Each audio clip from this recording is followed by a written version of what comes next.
Hey everyone, it's Audrey. Today we're just going to do a simple read-along. We're going to be reading the book Mindfulness for Borderline Personality Disorder. Relieve your suffering using the core skill of dialectical behavior therapy. This was a book gifted to me from my brother. I'm not going to read the introduction. What I'm going to do is just jump right into part one. I have started reading the chapter already. I made some markings, but that's okay. I can just mention them, and if I see anything that I'd like to highlight, I will. Okay. So, chapter 1, Borderline Personality Disorder. If you're like the many people who live with borderline personality disorder, you know what it's like to be tossed about by your emotions and to have conflict-ridden relationships with the people you love the most. You may even have experienced self-hatred and how, at times, rage and anger can push loved ones away. You might struggle with the fear that people will abandon you, even when they reassure you that they won't. You may know what it's like to feel so miserable that suicide seems like the only way out of your suffering. It's easy to get discouraged. A moment of intense emotional pain can feel like an eternity. Ask people who don't understand to imagine what 10 minutes of a severe toothache feels like. Very different from 10 minutes of pleasure. Having to suffer through emotional misery on a daily basis leads many people with BPD to think about suicide. However, the reality is that the vast majority of people with BPD get better, and with the right treatment, may go on to live fulfilling lives. You can join the ranks of the recovered.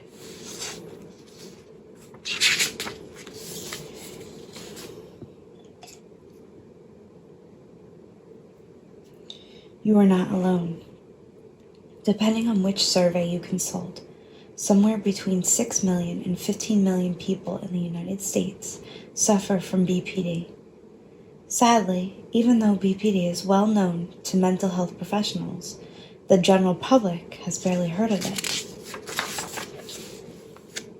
If you are in an outpatient clinic, about 10% of your fellow patients will have BPD. And if you end up on an inpatient unit, nearly 25% of the other patients will meet the criteria for the diagnosis. People often ask about gender differences in BPD. And while there is little research on BPD in men, there is growing debate about previous long-standing data that said that BPD affected women more than men by a ratio of 3 to 1. Research by Bridget Grant and her colleagues looked at more than 34,000 adults and found that there was no difference in the rate of BPD between men and women. There are a number of theories that try to explain the prior conclusion of a divergence in gender proportions. Some believe that clinicians have a subtle gender bias towards females with regard to BPD diagnosis, but other research has disputed this. Another possibility is that research on the prevalence of BPD is often conducted in psychiatric settings, and because women engage in more self-harming behaviors, there tend to be more women than men with BPD in mental health settings, making it appear that women suffer from this disorder more than men do. So perhaps men with BPD exhibit symptoms like substance abuse, or aggressive behaviors that place them in treatment or correctional settings, which are less likely to diagnose BPD. It is our hope that future studies will continue to better define the gender ratios for BPD. At this time, more women than men seek treatment for BPD. So although future research may show that there is an even number of men and women with BPD, in this book you will find more case examples with women than men, in accordance with traditional gender ratios. We hope that all of our readers will use these case examples and not view them as gender-specific, but rather as illustrations of the challenges that all people with BPD can experience. In the next section, we will examine how BPD is defined. Defining borderline personality disorder. Since 1938, when many of the recognizable features of modern BPD were first described, the criteria for defining BPD have changed. Here, we will look at how BPD is seen today and then characterize it in a way that will be useful beyond today's definitions. In part 3 of the book, we will expand more on the lived experience of BPD and how mindfulness helps to reduce the suffering associated with the symptoms.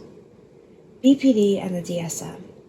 The diagnostic criteria for BPD are outlined in the American Psychiatric Association's Diagnostic and Statistical Manual of Mental Disorders, also known as the DSM. For a person to be diagnosed with BPD, the DSM requires that at least 5 of 9 symptoms be present. One problem with this requirement is that there are 256 possible combinations of symptoms that someone with BPD might experience, which means that you could be in a room with 255 other people struggling with BPD, and each of you could have a different set of symptoms. There are very few, if any, other conditions in medicine where there is so much potential variation. Then, within these 256 possible types, how these people function in life can be very different. So there might be some people with BPD who, despite their difficulties, have stable relationships and are employed or completing their education. Others with BPD have a very difficult time holding on to a job, make repeated suicide attempts, or struggle with impulsivity and have chaotic relationships. For them, visible scars from self-injury and their ways of behaving make it obvious to others that they are struggling with some form of mental illness.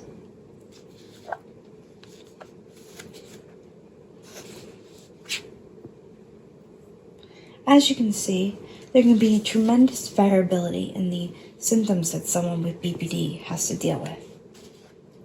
The DSM will continue to refine the definition of BPD in updated editions. But regardless, the DSM is considered as reflecting the current professional consensus regarding the definition of BPD. You should also know that almost all the professionals making the diagnosis and involved in treatment will use the DSM as a reference in their professional training.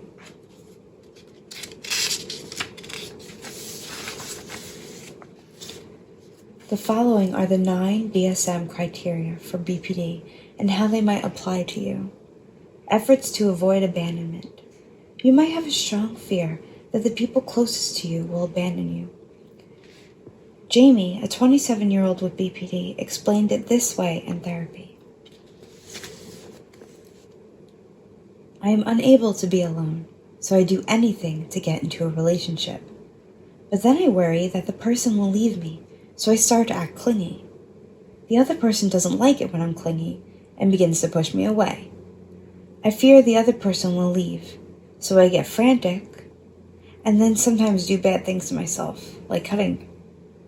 This freaks out the other person, who then actually does leave, but because I can't stand being alone, I find someone new and the cycle starts all over again.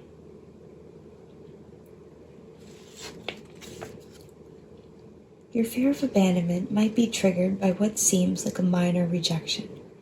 A friend canceling a plan to go to a movie, or a therapist running 2 minutes late for an appointment. This fear might lead you to become enraged because you feel uncared for or unimportant. To others, this rage seems disproportional to the situation at hand, but for you, the suffering and fear are nearly intolerable. When you feel abandoned, you might resort to reassurance-seeking behaviors, which are ways of acting that provide reassurance that you will not be left. An example of such behavior is calling or texting your friend or therapist so many times that the person feels annoyed. Such behaviors can lead to the destruction of relationships and to the very abandonment that you fear.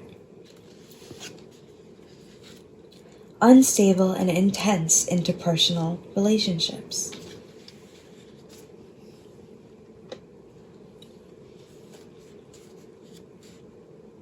As with the fear of abandonment, you might also recognize the fear of being alone. Often, out of the fear of being alone, some people with BPD tend to attach rapidly and intensely to others in relationships.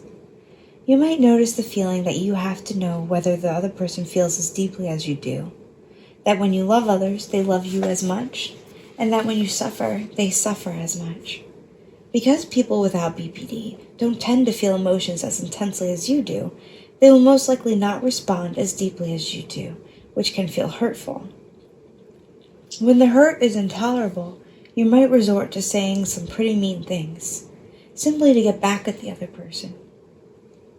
Saying such things can leave you feeling ashamed and regretful about what you said, which may prompt you to swing from delivering demeaning comments to assuring the other person that she is the most wonderful being on the earth.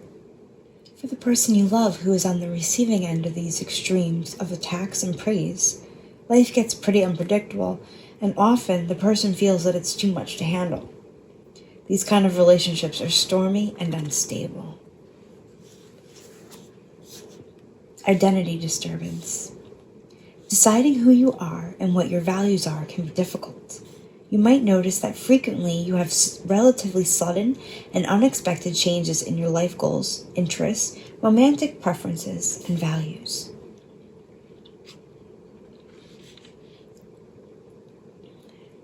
These sudden changes can lead to an erratic employment history, wreak havoc in your relationships, and make you unpredictable to others in your life. Impulsivity. When we talk to people who are seeking treatment for BPD, the symptom they say gets them into trouble the most is impulsivity. Impulsivity is behaving quickly without evaluating the consequences of the behavior. In fact, sometimes it involves even disregarding potential consequences. In BPD, impulsive behavior usually occurs when you have strong emotions or when you are struggling in your relationship. There are many examples of impulsive behavior in BPD, but typically, the most dangerous ones are self-injury, drug use, unprotected sex with unknown or casually known partners, and reckless driving. Although these are not necessarily suicidal behaviors, they are dangerous and high-risk behaviors that can seriously affect your long-term health. Recurrent suicidal behavior and self-injury. Although suicide is not the same as self-injury, throughout the book we often mention these two behaviors together because research shows that people who self-injure have an approximately 30-fold increase in the risk of suicide compared with the general population. The risk is substantially higher for women who self-injure than for men. Suicide rates were highest within the first 6 months after the first self-harm episode. So even though suicide and self-injuries serve different functions, and it's important to recognize that they are usually behaviors with different goals, they're closely linked. A total distinction between suicide and what is termed non-suicidal self-injury has been proposed for future different editions of the DSM. Research shows that whereas many people with BPD self-injure, many others do not, and these are people who engage in NSSI who do not have a personality disorder. Non-suicidal self-injury is NSSI. Sorry. Therefore, NSSI disorder might appear in the next edition of the DSM, characterized by high levels of depression, anxiety, suicidal allergy, and poor social functioning. Likewise, impulsivity, self-injurious behavior is a common reason why people with BPD seek therapy. As you may have discovered, self-injury works very well to help you regulate your emotions so that you are able to calm down, and few things work as well as cutting. Other reasons why some people with BPD cut themselves are to stop feeling numb, and because the physical pain helps distract them from their emotional pain. So you may have discovered a very effective solution for stopping or diminishing your problems, but what you recognize as a solution, other people see as a problem. For many friends, parents, and romantic partners, the idea that you cut yourself is very distressing. This distress often pushes the cutting behavior underground. People with BPD tell us that they realize that cutting is not a long-term solution. With your emotions going up and down, you can feel as if you were being whipped about in the wind, which can make life pretty miserable. Then if your relationships start to fall apart and life becomes particularly miserable, you begin to wish that you wouldn't wake up some mornings or to regard suicide as being the only way out. Usually, thoughts of suicide are just thoughts, but they can be persistent and hard to dislodge from your mind. In some cases, the thoughts turn into plans, and the plans turn into suicide attempts. In people with BPD who have been hospitalized, 90% will have made at least one suicide attempt, and 10% will complete suicide. This also means that most suicide attempts are unsuccessful in BPD, and many of these people feel cheated by or ashamed of their failures and attempts. Sometimes people will accuse you of attempting suicide or cutting yourself as a cry for help, or say that you are seeking attention. Research shows that these two reasons are rarely the cause of self-injury and suicide.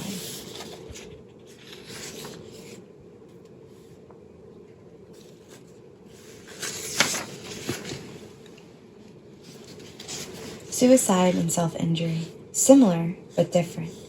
Earlier we mentioned that there is a close link between suicidal behavior and self-injury, and certainly in BPD.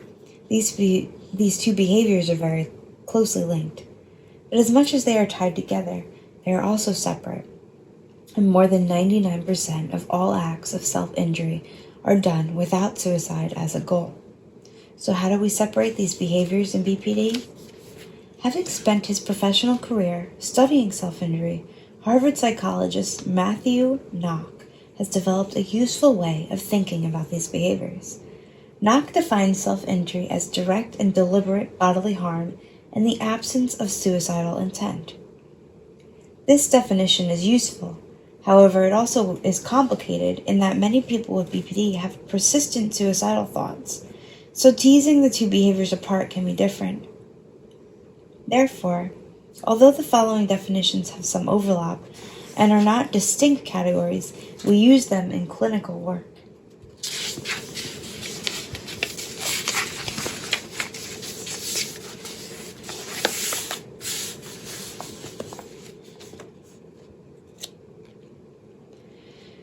Self-injury. Although self-injury is not classified into different subtypes, Knock and others have suggested that it varies on a scale from mild to moderate to severe, which is frequent self-injury that often leads to medical impairment and the need for medical attention.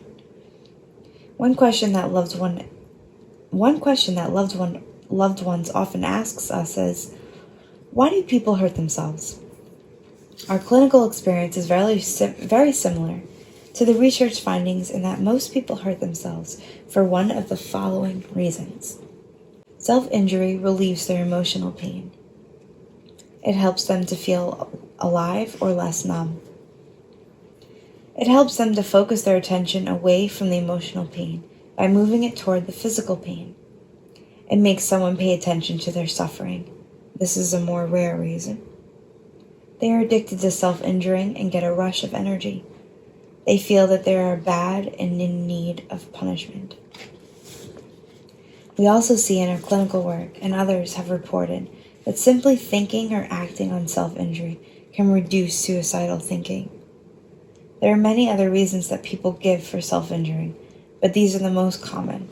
As you can see, there is not a mention of suicide in the previous list of reasons for self-harming. So even though many people who self-injure have suicidal thoughts, these behaviors are not one and the same. Then how do we consider suicidal behavior? Suicidality. Generally, there are considered to be three types of suicidality. Suicidal ideation means having the thought of killing yourself. A suicide plan means considering and planning the specific way you would kill yourself. A suicide attempt means behaving in a potentially self-injurious way in which you have the intention to die.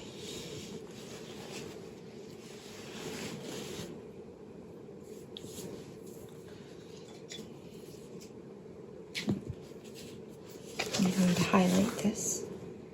Why do people hurt themselves?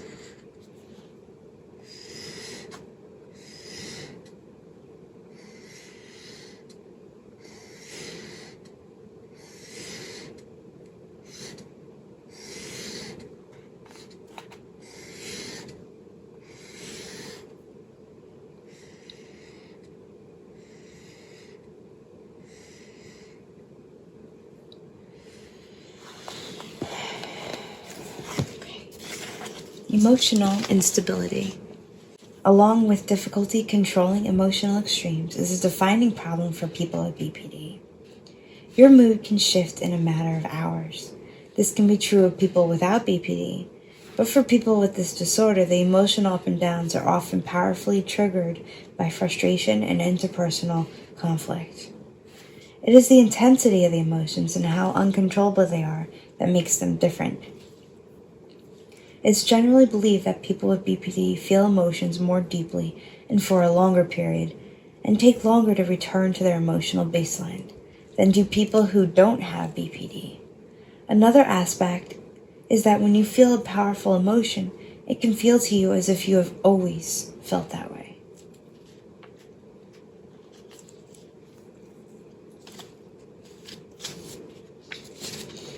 And I highlighted that.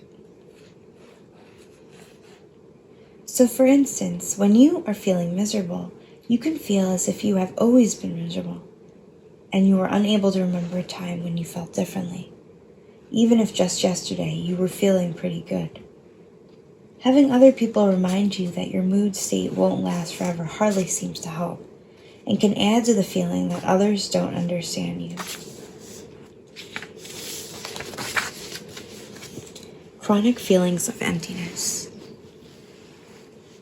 Like many people with BPD, you might experience unrelenting feelings of emptiness. Emptiness is often the feeling of aloneness. This emptiness can lead to difficulties in setting goals and expressing aspirations, which in turn can lead to judgment from others that you are uncaring or unmotivated.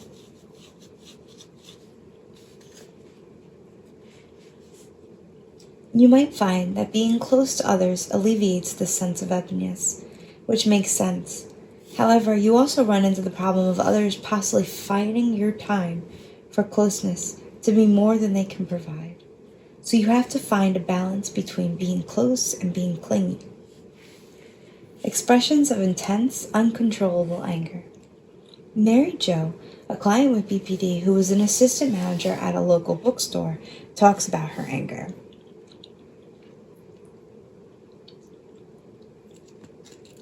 I feel like a caged animal pacing back and forth, just wanting out. Everything makes me frustrated, which is just another word for anger. I'm angry at my boyfriend, who wants to spend more time with his friends than with me. I'm angry at my landlord, who still hasn't fixed the leaky toilet. I'm angry at my boss, who always asks me to cover her shifts. And I'm angry when I hear what my friends are up to, because everyone seems to have a life except for me. Everything seems to make me angry, and you know what I want to do? Smash things and yell. When I was younger, I would smash things, which seemed to help the anger, but now I can't do that. To others, your anger may seem excessive, as if you were making a big deal of small things. You can feel very hurt when people tell you this, which makes you even angrier. Your anger can be something that drives others away. You can begin to see how all these symptoms interact with each other.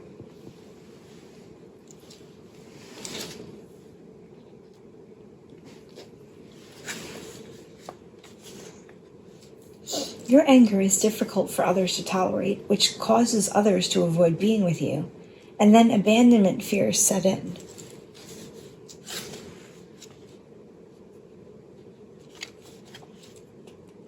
Paranoid thoughts and dissociative symptoms are common in BPD. Typically, you would experience these symptoms during times of high stress. You might imagine that other people are intentionally trying to hurt you or make your life miserable. You might experience the feeling that you are not real or that the rest of the world is not real. You might feel disconnected from yourself. These symptoms often appear particularly if there has been abuse or trauma in your life.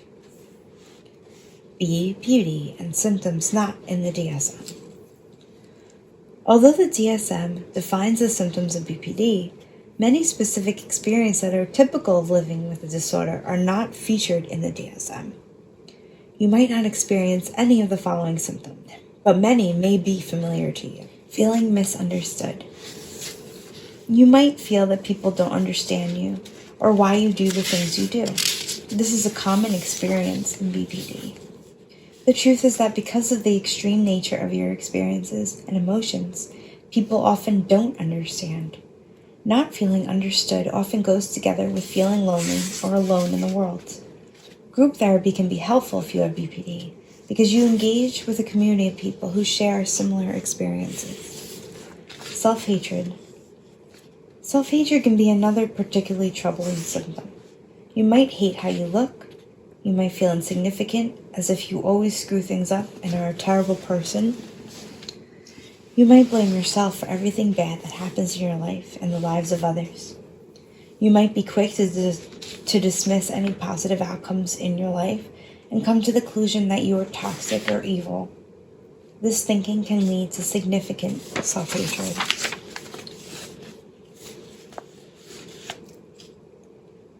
You may have noticed that you are very sensitive to others' emotions, that when they are anxious, you get all jittery, and when they're sad, you get sad, and so on. It might also bother you or seem confusing that others apparently don't pick up on your emotions, and other people might find it unsettling that you can detect what they are feeling even before they do. This can be unsettling to other people in your life who might not be fully aware of their own experiences. In fact, research shows that people with BPD consistently identify others' emotions sooner than do people without BPD. This capacity can lead to trouble when the brief hint of annoyance in the face of a friend triggers an intense fear of abandonment in you. Another tricky situation is when you pick up on happiness in another person and interpret it as intense joy, or as intense love rather than joy. I can definitely relate to this. I can relate to everything that's been said pretty much, but that's a big one. Being right over being effective. This is another one that I can relate to.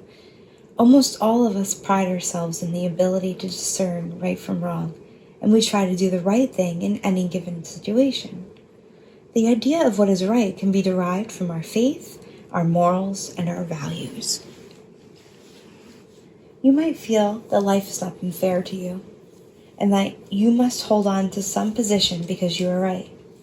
This can be problematic, especially when being right causes damage to important relationships. Sarah, who has BPD and is a married mother of a 9-month-old, told us about a fight with her husband. We were at a party and I caught my husband looking at another woman. I know he was looking at her because he was in good shape and I've put on 15 pounds over the last year because of my medication. My doctor told me it could happen, but the medication really helps my sleep and controls my moods. I told my husband that night that I was sick of him looking at other women and that I was going to stop taking the medication because it made me fat. He told me he loved me and I said, well, if you love me so much, then why do you look at other women? He told me he hasn't been looking at other women and it became a huge fight. Anyway, I didn't take my medication that night and I couldn't sleep and I was in a foul mood all the next day. I even yelled at my baby. It felt so right not to take my medication. Sarah felt a huge injustice that had been done and that the right thing to do was to not take her medication. But this caused her to not sleep well and to become more irritable. The effective thing would have been to take the medication even if it didn't feel right. For Sarah, what felt right in the moment was driven by her intense emotions. I can totally relate to Sarah.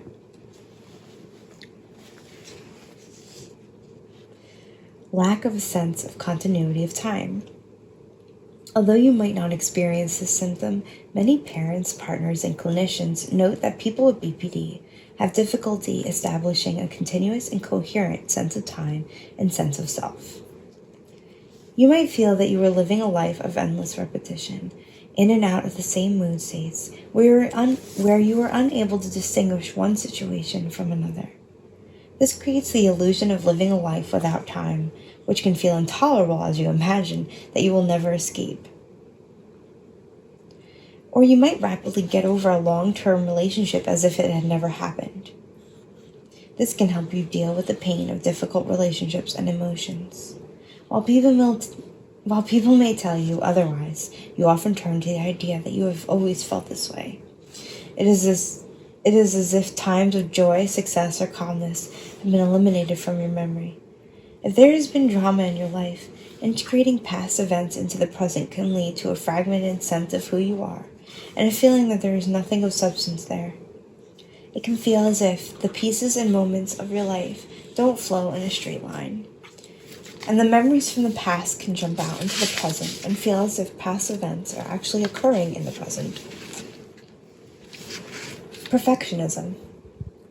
When Claire, a 17-year-old senior with BPD, was faced with her final essay for English class, she couldn't do it. It was all that stood between her and graduation. Essays had always been difficult, but between her mother's help and her teacher's leniency, she had gotten through. Now she had to write an essay on her own, but she couldn't. She could not imagine a 2,000-word essay. Paralyzed by the fear that it wouldn't be perfect, she couldn't write a first sentence. Her mother had said that Claire had torn up her work after noticing one word out of place. Perfectionism can show up as an extreme obsession about details in your life and work to the point of rigid inflexibility. In the quest for a perfect outcome, you might do and redo a project and at times never actually get it done. Then you feel overwhelmed by the amount of work that's left to do.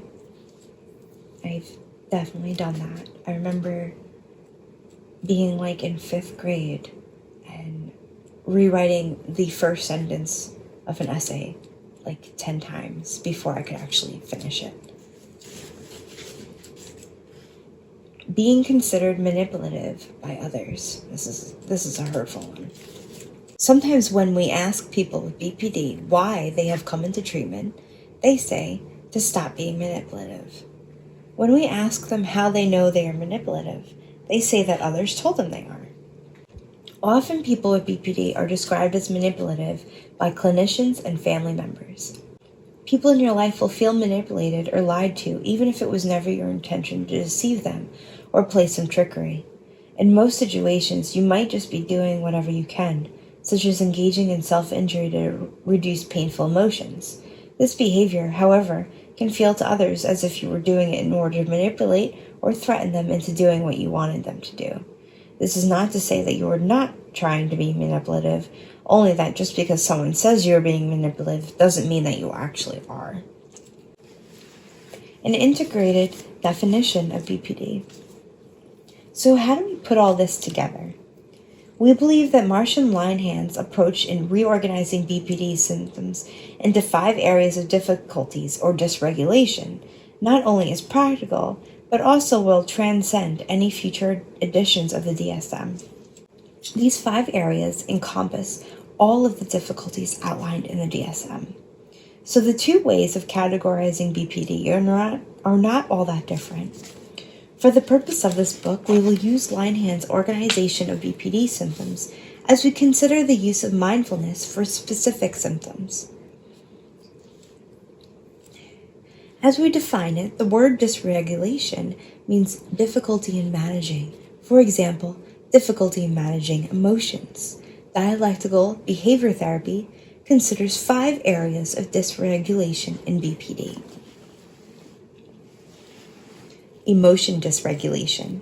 Emotion dysregulation means that you have difficulty in effectively managing your emotions. You might feel thrown about by your emotions, which are rapidly changing, often in response to conflicts in your relationships. Another aspect of emotion dysregulation is that you might have difficulty with naming, expressing, or fully experiencing emotions. Interpersonal dysregulation. Interpersonal dysregulation means that you have frequently experienced chaos in your relationships, that you have difficulty managing and maintaining your relationships, and that you fear being abandoned by the most important people in your life. Self-dysregulation. Self-dysregulation means that you have difficulty experiencing yourself as an integrated person and instead struggle with defining a sense of self. You and others in your life might note that you have changing values, identity, self-image, and preferences. These changes mean that you have trouble developing a good sense of who you are, which can lead to loneliness, boredom, and emptiness. Behavioral dysregulation. Behavioral dysregulation means that you use behaviors such as self-injury, suicide attempts, unsafe sex with multiple partners, drug and alcohol abuse, disordered eating, dangerous driving, and other potentially life-threatening behaviors to regulate your emotions. Cognitive dysregulation means that you might experience episodes of dissociation where you experience and think about yourself and the world around you as being unreal. You might also experience episodes of paranoia, such as believing that others are intentionally trying to make your life miserable. BPD as a skills deficit problem. My family thinks I intentionally tried to destroy our Thanksgiving weekend, cried Kara, a 28-year-old nurse with BPD. I was so excited to see my sister, brother, and parents, but it just wasn't important for them. My sister was with her boyfriend, and my brother didn't want to spend time with me. He just wanted to watch football with my dad, so that left me with my mother. But we still haven't gotten over our last fight when she told me that my boyfriend was a lech. I felt I was going to explode. It was Thanksgiving. We were supposed to be together. I just started yelling at them that this was supposed to be family time, not TV time or boyfriend time. My mother lost it. My father yelled at me for being a spoiled brat. Kara had a hard time waking up that Thursday morning and thought, I'm going to go to the family house and start yelling at people. She knew that her family considered her a loose cannon, and she wanted more than anything to be calm, but she was so disappointed that her family didn't like being together that she couldn't contain her sadness and anger. Like Kara, you might have difficulty controlling your emotions, but this is not because you don't want to, but rather because you can't. What we mean by this is that although many people are able to control their emotions, emotion regulation is a behavioral skill, like any other skill you might develop. Yelling at someone for never learning to control her emotions is like yelling at someone for never learning to ride a bicycle.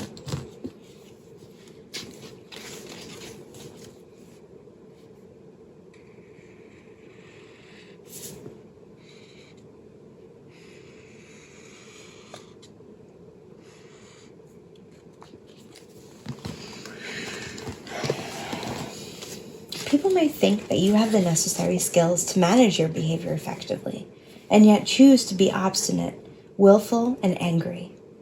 We are sure that if the people in your life could see that you are doing the best you can, and could take a more compassionate and non-judgmental approach to you while you learn the skill of regulating your emotions, life would be easier for you. Life's behaviors as habits. Habits are routines of behavior that are repeated regularly and that occur without your being consciously aware of them. Most of the things you do in your life are habitual in nature and are the product of repetition. Think about the way you brush your teeth, the phrases you use, the way you hold your fork when you eat, the way you respond to people when they talk to you, and so on. Unless you pay very specific attention to the ways in which you do these things, you remain unaware of them and continue to do them habitually. For most of life's habits, you don't need to pay very close attention because they are helpful to you in conducting your life. In fact, if you thought about every little thing you did, things would get pretty tedious and interfere with the natural flow of your life. Imagine driving a car and having to think, okay, accelerate now. Now brake. Now clutch. Now first gear. Now second gear. Now indicator. Now windshield wipers. Now indicator again. Now clutch. Now third gear. Now brake. And so on. Fortunately, you do all these actions automatically, without conscious thought, because these behaviors have been hardwired into your brain and muscles through years of repetition. On the other hand, this hardwiring makes old habits hard to break, which has serious implications for BPD. How does behavior get hardwired? The process of hardwiring any behavior takes place through the frequent repetition of that behavior. These repetitions cause bundles of nerve cells to fire together, which leads to the strengthening of those nerve cells and their neural connections. Think of it as if you were training a muscle. If you train a specific muscle, it becomes stronger, and over time, the training becomes easier. If you train yourself in a specific behavior, that too becomes easier to do, even if that behavior causes pain and suffering. Okay, so this is a new day. We're going back to where we left off. Hardwiring ineffective habits. In BPD, repeated self-destructive behaviors lead to more of the same. For example, cutting leads to more cutting.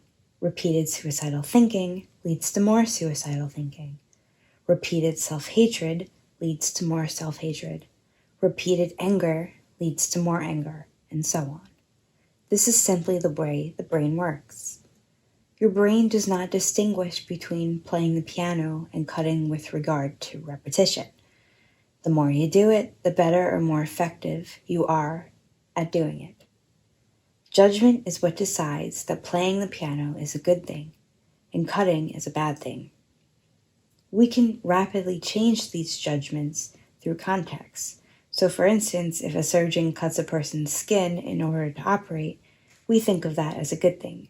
And if a person starts playing the piano during a quiet study session in a library, it's a bad thing. The challenge in BPD is that one habit, such as cutting, may be judged as bad by others, whereas for the person with BPD, cutting may be a solution to the problem of intense emotions. To change any repeated behavior, you must first learn to become aware of it, and then its context and your judgment about it, and using mindfulness can help. Effective versus ineffective behavior. Doing what is effective means doing what you have to do in a specific situation to get a desired goal. If you self-injure in order to relieve emotional pain, self-injury can be effective. However, it usually tends to be effective and helpful only for a short time. It is ineffective as a long-term solution. If it were effective as a long-term solution, you would only have to cut once and be done with it. In this book, as we discuss effective behavior, we mean behavior that helps attain both short-term and long-term goals. Pathological certainty. You might find that there are times when you are absolutely certain of other people's thoughts or intentions, and you are incapable of considering any other alternatives. Earlier in this chapter, we suggested that it would make your life easier if others cut you some slack and didn't automatically assume that you were intentionally trying to be mean. Likewise, being curious about the motivations behind others' behavior will make your life easier. The reason is that if you are like many people with BPD, when emotions get the best of you, you assume the worst in others. That can be a very difficult way to live. For instance, believing with certainty that others don't like you. Without any curiosity about how others feel, what their intentions are, or why others behaved in the way they did, you are stuck with assumptions and you believe your assumptions to be real. We call this kind of certainty pathological because it leads to suffering and because, in many cases, the assumptions aren't correct. Cognitive distortion. distortions and all or nothing thinking.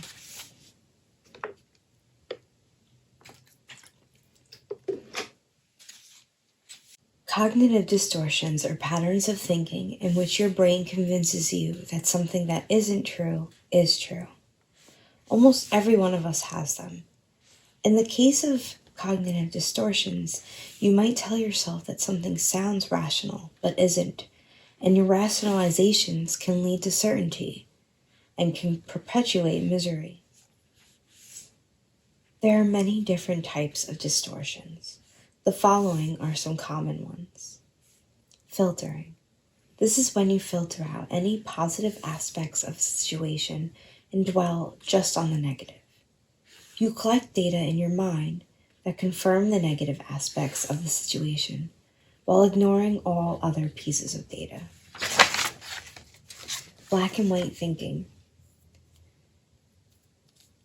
This is when things are either one way or the exact opposite, and nothing in between, or when the situation cannot have elements of each side within it. Overgeneralization. This is coming to a broad and general conclusion about something on the basis of a single piece of evidence. Catastrophizing. This is always expecting or imagining that disaster will occur no matter what, or that terrible things will happen on the basis of a trivial setback. Personalization. This is when you believe that most of what others are saying, doing, or talking about has to do with you. A fallacy of fairness. This is where you get resentful because you are certain about what is fair, but others don't agree with you. Belief in shoulds.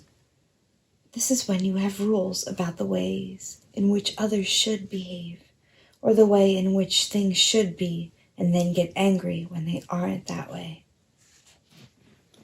You have learned about the many symptoms of BPD, both the diagnostic criteria and the common symptoms that are not included in the DSM, but hugely affect the lives of people with BPD. These symptoms can interfere in many areas of your life. We hope to help you learn ways to develop a mindfulness practice, or expand and add to your current practice. In the next chapter, we move on to explain what mindfulness is, and then follow with examples of how mindfulness can be used to reduce suffering. We're not going to read this chapter today, but we will read it soon. And hopefully by the time you watch this video, I'll have chapter 2 uploaded. And my plan is to have them all scheduled about a week apart. So if you're on a different chapter in the future,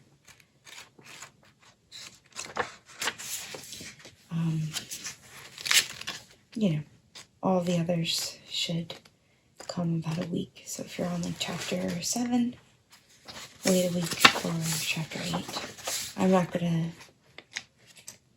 to upload this first chapter until I have all of them recorded.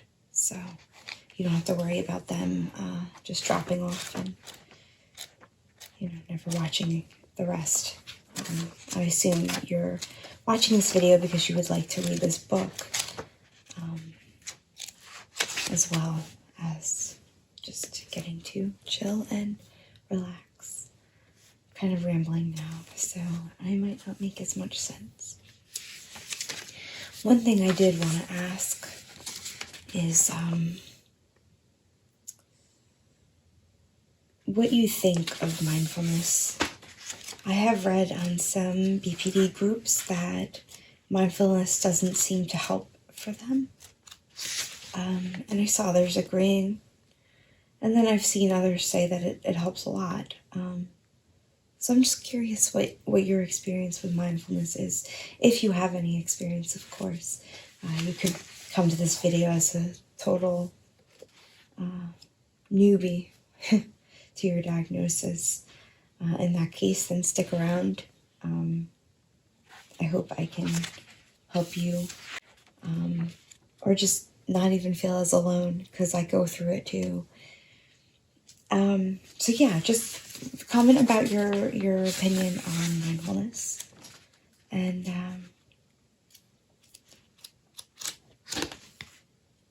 I'd love to hear from you. Like and subscribe to my channel, BPD Beautiful. This is Audrey, and I hope you enjoyed this video. See you around, guys.